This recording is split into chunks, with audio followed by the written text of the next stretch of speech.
Aka, hozirgi kunda juda ko'p insonlarda uchraydigan muammolardan biri bu varikatsellik. Juda ko'pchilikda eshitamiz bu muammo borligini. Birinchi savolimiz bu qanday paydo bo'ladi va bu kasallik borligini qanday bilish mumkin? Qarang, bitta narsa nazarimizda ko'rayotgan bo'lsak, varikatsellik kasalligi juda ko'payib ketgandek tuyuladi. Vaholanki bunday emas. Bu varikatsellik kasalligi odatda 10 yoshdan 14 yoshgacha aniqlab ko'rikda tekshiruv natijasida buni birinchi navbatda ko'rik, ya'ni biz o'sha maktab davrida, ilk davrlarda maktabda bizani voyinkomatga olib ketishadi.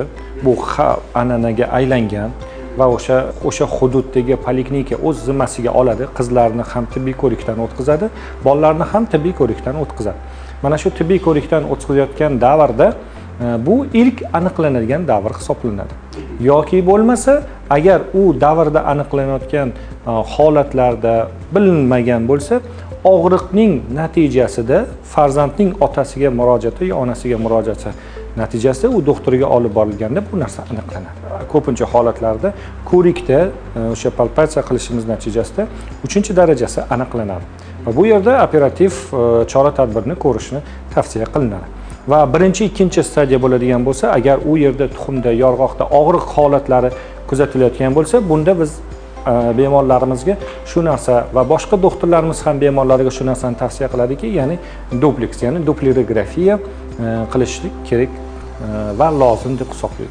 Mana shu holatlar o'sha doplerlar orqali vena qon tomirlarining devorlari va u yerdagi buzilish holatlarini aniqlanadi va varikatsellik tashxisi qo'yiladi va buni konservativni yoki bo'lmasa operativni chora-tadbirlar qilishini yoki bo'lmasa dinamikada kuzatuvga olib qo'yishini tavsiya qiladi. Ya'ni bu birinchi darajada dinamikada ko'riladi.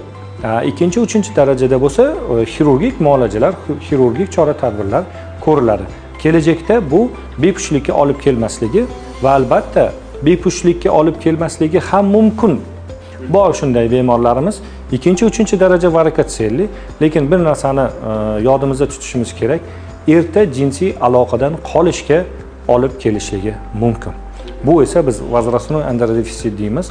İlk davrda o'sha 45-50 yoshda, ayrim holatlarda 35-40 yoshlarda ham jinsiy faoliyatning kusayishi va ereksiyaning buzilish darajasiga olib kelishligi mumkin. Shunda ham har qanday holatda ham agar sizda varikatsellik kasalligi aniqlangan bo'lsa, 2-3 darajada siz buni operatsiya qilishni tavsiya qilib qolgan bo'lar edim. Va bu kelajakdagi bo'lishi mumkin bo'lgan asoratlarni oldini olgan bo'lar edingiz.